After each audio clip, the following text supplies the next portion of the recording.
Cash flow from operating activity मतलब the activity of cash flow statement को complete study करेंगे और उसका एक क्वेश्चन करेंगे जिसमें मैं आपको cash flow from operating activity पूरा ही कैलकुलेट करके दिखाऊंगी।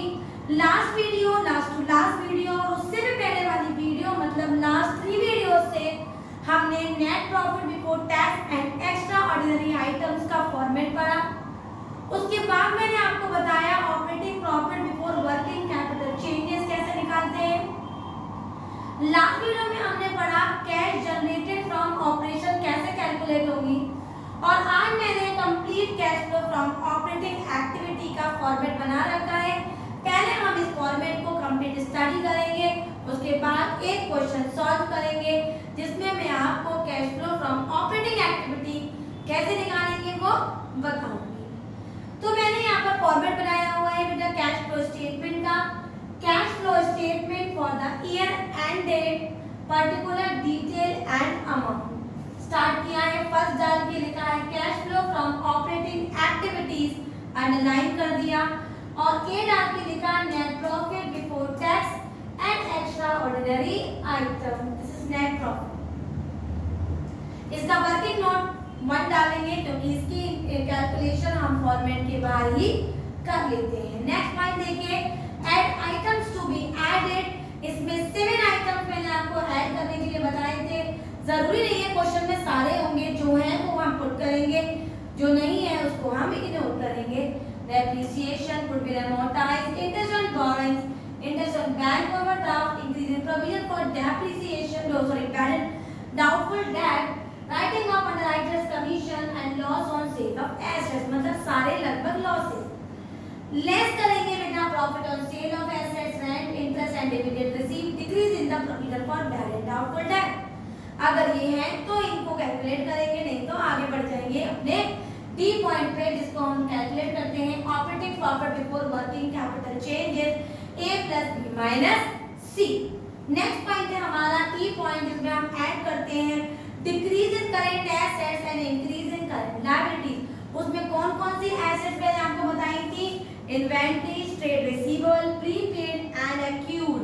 और लायबिलिटी कौन कौन सी पढ़ी थी बेटा हमने, आउटस्टैंडिंग, अनअर्न्ड जिसको हम इनकम भी कहते हैं, एडवांस इनकम भी कहते हैं, and the third one is trade payable. Decrease होगी अगर करंट एसेट्स, इंक्रीज होगी करंट लायबिलिटीज तो ऐड करेंगे, और इंक्रीज होगी करंट एसेट्स और डिक्रीज होगी करंट लायबिलिटीज तो उसको हम लेस कर देंगे। और जो हमारा आंसर आएगा बेटा वो होगा T plus E minus F G F equals to cash generated from operation D plus E minus F. यहाँ तक का पॉइंट हमने लास्ट वीडियो में भी कवर किया था। अब हमारे इसके बाद 2 ही पॉइंट्स रह गए थे, पॉइंट नंबर एच जिसमें हम लेस करते हैं इनकम टैक्स पे। जो हमारे नेट इनकम टैक्स रिफंड होता है वो हम यहाँ पर पुट करते हैं और लेस कर देते हैं। आपको याद होगा net profit before income and tax and extraordinary items में हमने एक वर्ड पढ़ा था extra ordinary items if debited and credited. अगर हमने यहाँ पर पॉइंट नंबर ए में एक्स्ट्रा ऑर्डिनरी आइटम्स को लेस किया है तो पॉइंट नंबर आई में इसको ऐड कर देंगे, और अगर हमने यहाँ की कैलकुलेशन में उसे डिडक्ट किया है तो यहाँ पर हम इसको ऐड कर देंगे। तो यहाँ का जो पॉइंट है cash flow from extra ordinary item वो नेट प्रॉफिट पे डिपेंड है। अगर हमने ए आइटम पे उसको ऐड किया है तो पॉइंट नंबर आई पे उसको लेस कर देंगे, और अगर यहाँ हमने डिडक्ट किया है तो पॉइंट नंबर आई में उसको हम ऐड कर देंगे, जिसका नाम है cash flow from extra ordinary items. और हमारा लास्ट जो आंसर निकल के आएगा वो है cash flow from operating activities. एक बात याद रखना, अगर सारे कैलकुलेशन का आंसर माइनस में आ रहा है तो आंसर होगा cash flow used in operating activities, और अगर आंसर प्लस में आ रहा है तो cash flow from operating activities, और माइनस में आ रहा है तो यूज्ड इन ऑपरेटिंग एक्टिविटीज। तो माइनस का हमेशा यूज्ड इन से शो करते हैं और प्लस की वैल्यू हमेशा फ्रॉम से शो करते हैं। हम इसी फॉर्मेट से बेस्ड एक क्वेश्चन करेंगे जिसमें मैं आपको अकाउंट भी बनाऊंगी वर्किंग नोट में, और हम कंप्लीट क्वेश्चन कैसे सॉल्व होगा cash flow from operating activity का उसको देखते हैं। तो मैंने एक क्वेश्चन लिखा हुआ है बेटा cash flow from operating activity, से हम कैलकुलेट करेंगे question number 21 TS 01 2020 page number 5.94। अगर बुक है तो आप बुक में देखिए, नहीं तो मैंने बोर्ड पे भी क्वेश्चन लिखा हुआ है। क्वेश्चन ध्यान से देखेंगे, मैंने फॉर्मेट भी बना लिया है, cash flow statement for the year end date, particular detail and amount. Start करेंगे हमारे ए पॉइंट से, इसका नाम है net profit before tax and extraordinary items. इसकी वर्किंग नोट है जो मैं अलग से करके आपको दिखाऊं। हमारे पास सरप्लस का क्लोजिंग बैलेंस है और ओपनिंग है। क्लोजिंग में से बेटा मैं ओपनिंग को माइनस करूंगी तो वैल्यू आएगी हमारी 5000। इसमें मैं वो 5 चीजें देखूंगी या वो 2 थिंग्स देखूंगी जो क्वेश्चन में अगर है तो मैं उसको प्लस और माइनस करूंगी। मैंने ध्यान से देखा, मुझे केवल एक ही आइटम दिखा, that is general reserve.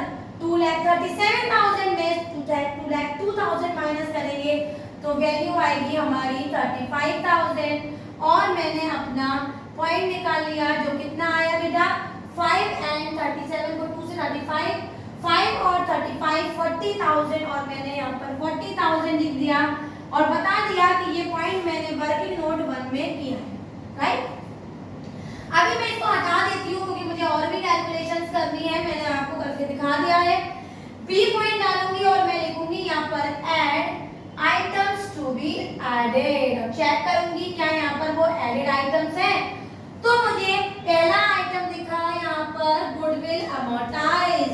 Goodwill amortise वो होती है अगर प्रीवियस ईयर में गुडविल ज्यादा और इस साल गुडविल कम हो जाए, तो यही हुआ है। 10,000 की हमें दे रखी है गुडविल अमोर्टाइज। यहाँ पर मैं इस वैल्यू को अंदर ही दिखा दूंगी। अब एक वर्ड हमें दे रखा है प्रोविजन फॉर डेप्रिसिएशन। इसके लिए मैं अकाउंट बनाऊंगी प्रोविजन फॉर डेप्रिसिएशन अकाउंट। ध्यान से देखिएगा बेटा, provision for depreciation account basically depreciation निकालने के लिए होता है। इसको हम एक्यूमुलेटेड डेप्रिसिएशन अकाउंट भी कहते हैं। लायबिलिटी अकाउंट है, क्रेडिट साइड से स्टार्ट होगा, तो यहाँ लिखूंगी मैं बाई बैलेंस बीडी और इसका ओपनिंग बैलेंस उठाऊंगी 20,000। फिर मैं यहाँ पर लिखूंगी बेटा हमारा टू बैलेंस सीडी और मैं क्लोजिंग बैलेंस लिखूंगी 30,000। एक प्लांट है हमारे पास, एक एसेट है 40,000 का, 28,000 का वो सोल्ड हुआ है, उस पर हमारी जो डेप्रिसिएशन हुई है एसेट्स पे वो है 12,000।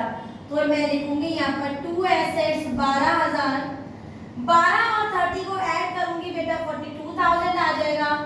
42,000 में इधर ले आऊंगी तो हमारी बैलेंसिंग हो जाएगी बाय डेप्रिसिएशन से, जिसको मैं आगे जाके फॉरवर्ड करूंगी पॉइंट नंबर यहाँ पर 2 लिख देती हूँ और वहां पर भी बताऊंगी कि ये मैंने 2 कैलकुलेशन से गैदर किया है। आंसर कितना किया है बेटा मैंने 2 पॉइंट से आंसर 22,000।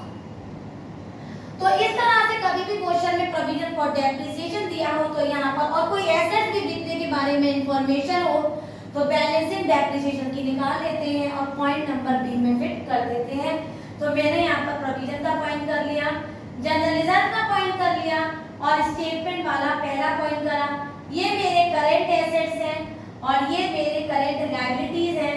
इन दोनों के अलावा कोई पॉइंट नहीं दिखा तो मैंने इन दोनों को ऐड किया और 32,000 हमारे आइटम्स टू बी एडेड में दिखा।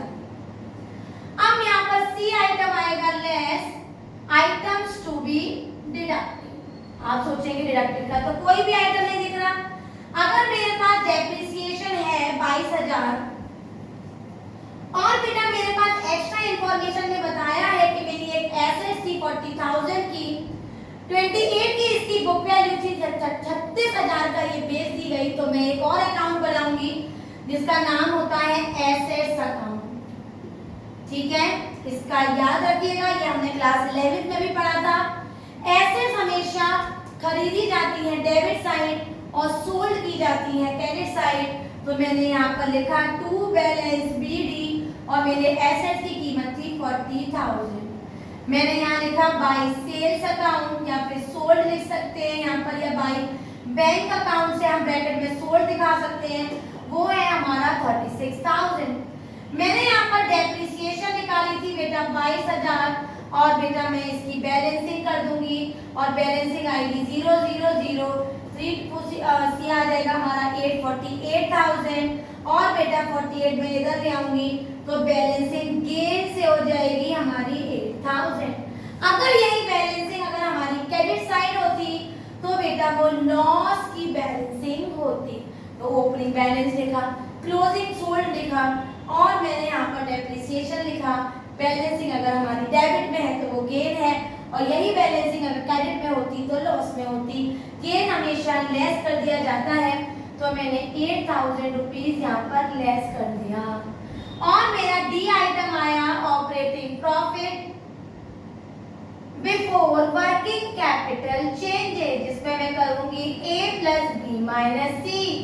तो a plus B minus C 40, 50, 60, 70, 72,000 में से मैं 8,000 को माइनस करूंगी बेटा तो मेरी वैल्यू आएगी 64,000। आगे बढ़ते हैं, हमारा ई पॉइंट, इसमें वैल्यू ऐड होगी। Decrease in current assets and increase in current liabilities ढूंढते हैं बेटा। डिक्रीज इन करंट एसेट्स, सबसे पहले मैं देखूंगी मेरी एसेट्स डेटर 1,02,000 थी, अब 67 है तो मैं यहाँ लिखूंगी डिक्रीज इन डेब्टर्स। कितना डिक्रीज हुआ बेटा?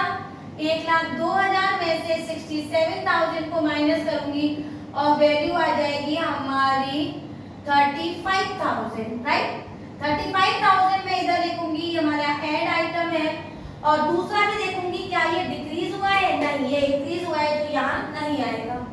इंक्रीज इन करंट लायबिलिटीज, तो लायबिलिटी हमें ये दे रखी है, क्या ये इंक्रीज हुई है, नहीं, तो केवल 35,000 की वैल्यू ही ऐड होगी।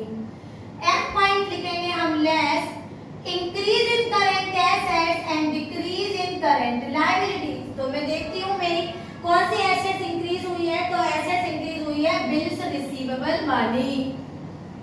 1,02,000 में 1,03,000 में से बेटा 62,000 को माइनस करेंगे तो हमारी वैल्यू आ जाएगी 41,000। तो 41,000 लिखा मैंने और दूसरी वैल्यू चेक की तो हमारे पास दूसरी वैल्यू है करंट आउटस्टैंडिंग एक्सपेंसेस की, ये हमारी डिक्रीज हुई है 18,000। तो दोनों को मैं ऐड करूंगी तो वैल्यू आ जाएगी हमारी 59,000। अब यहाँ पर मैं जी आइटम निकालूंगी जिसका नाम होता है कैश जनरेटेड फ्रॉम ऑपरेशन और इसकी वैल्यू निकलती है D plus E minus F से। तो डी है हमारा 64,000, ई है हमारा 35,000, वैल्यू हो गई बेटा हमारी 99,000 और उसमें से 59,000 को माइनस करेंगे तो वैल्यू आ जाएगी 40,000। चेक करेंगे कि क्वेश्चन में इनकम टैक्स पेड है या रिफंड है या नेट इनकम पेड रिफंडेड है, नहीं है। एक्स्ट्रा ऑर्डिनरी आइटम्स हैं, नहीं है। तो लास्टली हमारा आंसर आ जाएगा जो कि होगा कैश फ्लो, क्योंकि ये प्लस में आंसर है तो cash flow from operating activities और इस वैल्यू को हम डायरेक्टली ले जाएंगे हमारे फाइनल अमाउंट में। इस तरह से सूझबूझ के ध्यान से एक एक स्टेप को फॉलो करेंगे जो मैंने A B C D E F G H I J तक आपको कवर कराए ताकि कोई भी पॉइंट हमारे दिमाग से मिस ना हो और आंसर कभी भी गलत ना हो। तो ये हमारा पॉइंट था cash flow from operating activity का। इसके अलावा और भी क्वेश्चंस हैं, उनको सॉल्व करिए। नहीं समझ में आए तो मुझे कमेंट करके बताइए। एक बात याद रखिएगा, प्रीवियस वीडियो देखे बिना आपको ये पॉइंट्स क्लियर नहीं होंगे।